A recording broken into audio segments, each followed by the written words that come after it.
Oke, Assalamualaikum warahmatullahi wabarakatuh. Ketemu lagi dengan saya Yanto. Kita akan membahas soal TOEFL ya. Nah, soal TOEFL yang akan saya bahas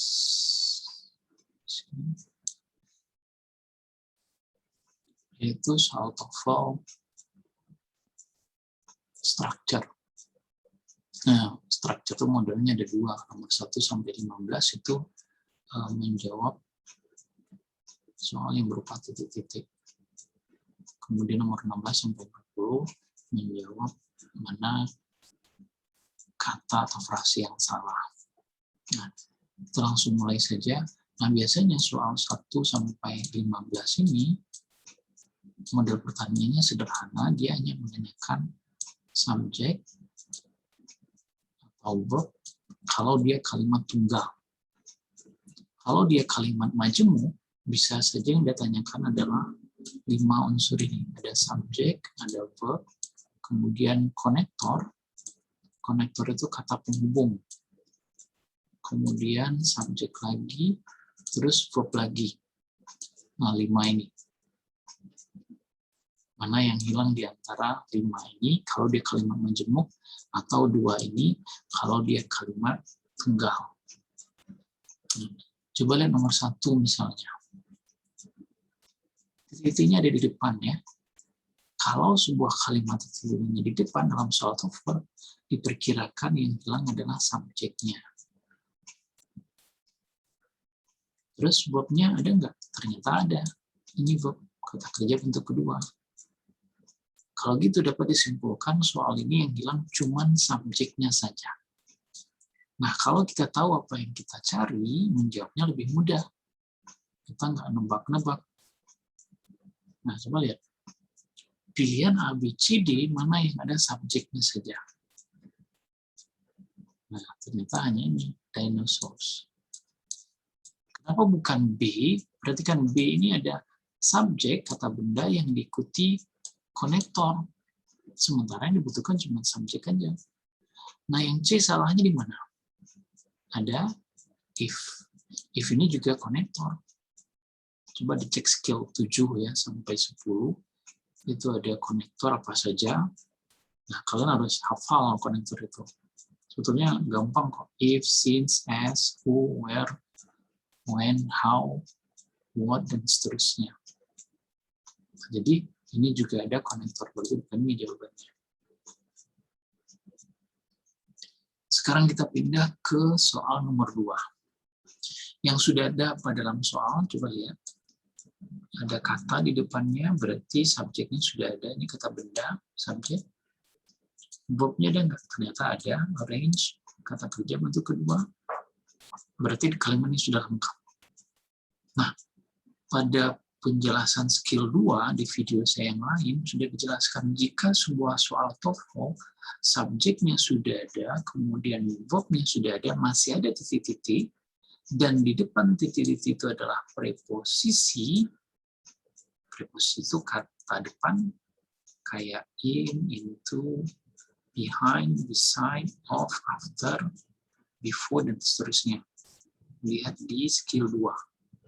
Jika ada subjek, sudah ada verb, kemudian masih ada titik-titik di depannya preposisi, berarti jawabannya pasti apa kemarin? Noun. Pasti kata benda. Nah, ini bukan kata benda. Ini ada to be-nya, ada verb-nya, ini juga ada verb-nya. Sementara kita verb sudah ada, yang kita perlukan cuma kata benda. Nah, yang ada kata benda ada 2, words saja atau words on. Kalau kita masukkan words saja, sesudahnya adalah a small flat composing stick. Ini namanya noun phrase. Frase kata benda. Nah, noun tidak mungkin tabrakan dengan noun atau noun phrase lainnya. Harus ada preposisi di tengahnya. Maka yang lebih cocok adalah words on. Itulah kenapa jawabannya C. Silakan dicek di skill 2. Itu saya jelaskan cukup detail. Oke, sekarang kita lihat nomor 3. titik-titiknya di depan, berarti kita pastikan subjeknya yang hilang. Pertanyaan berikutnya, verb-nya ada nggak? Oke. Nah, kalau kita cek along, most, of, nggak ada yang bisa sebagai verb. Karena yang bisa sebagai verb itu ada to be, ada modal, kata kerja bentuk pertama, kedua, dan pakai S, kemudian has dan have. Silakan cek skill 1. Nah, ini nggak ada satupun. Jadi artinya selain subjek yang hilang juga verb. Ada 2 unsur yang hilang. Kalau kita tahu apa yang dicari, yang hilang, jawabannya mudah. Tinggal cari saja subjek dan verb. Mana yang ada subjek dan verb? Nah, ini kayaknya. Ini verbnya, kemudian ini subjeknya. Udah, langsung ketemu. Nggak perlu diterjemahkan maksudnya apa, atau dicocok-cocokin mana kedengarannya enak. Nggak bisa kayak gitu. Karena yang diukur adalah structure, bukan pemahaman arti. Kalau pemahaman arti berarti tentang reading. Oke? Ini nggak bisa karena ini noun phrase, frase kata benda. Ini juga frase kata benda. Ini ada preposisi diikuti frase kata benda. Sementara kita butuhkan subjek dan verb. Oke, kita lanjut nomor 4. Nah, sama cara menjawabnya. Cari subjek dan verb sudah ada belum? Ternyata sudah ada subjeknya, is. Verbnya juga sudah ada. Nah, ini kita nggak tahu apakah ini kata kerja kah atau dia berfungsi sebagai adjektif. Dia merupakan kata kerja bentuk ketiga. Nah, sementara pilihan jawaban ada to be atau verb, ini bisa sebagai verb. Kemudian konektor, dan konektor. Jadi jawabannya kalau nggak verb, ada konektor 3. Artinya kalimat ini pasti kalimat majemuk.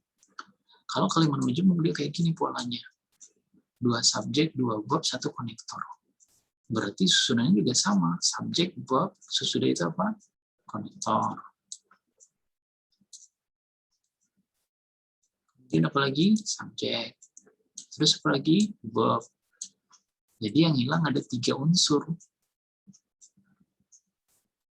Konektor, subjek, dan verb. Nah, mana yang seperti itu? Yang ada konektor 3 ini. Kalau yang ini, konektor diikuti verb. Ini konektor diikuti subjek. Tapi verbnya nggak ada. Noun nggak bisa sebagai verb. It is noun baru bisa sebagai verb. Kalau ini cuma konektor saja, subjek dan verbnya nggak ada. Jadi ini nggak benar, ini nggak benar. Nah, ini jawaban yang tepat. Kenapa? Karena which, kalau kamu cek di skill 7 atau 8, which ini bisa berfungsi sebagai konektor yang merangkap sebagai subjek. Nah,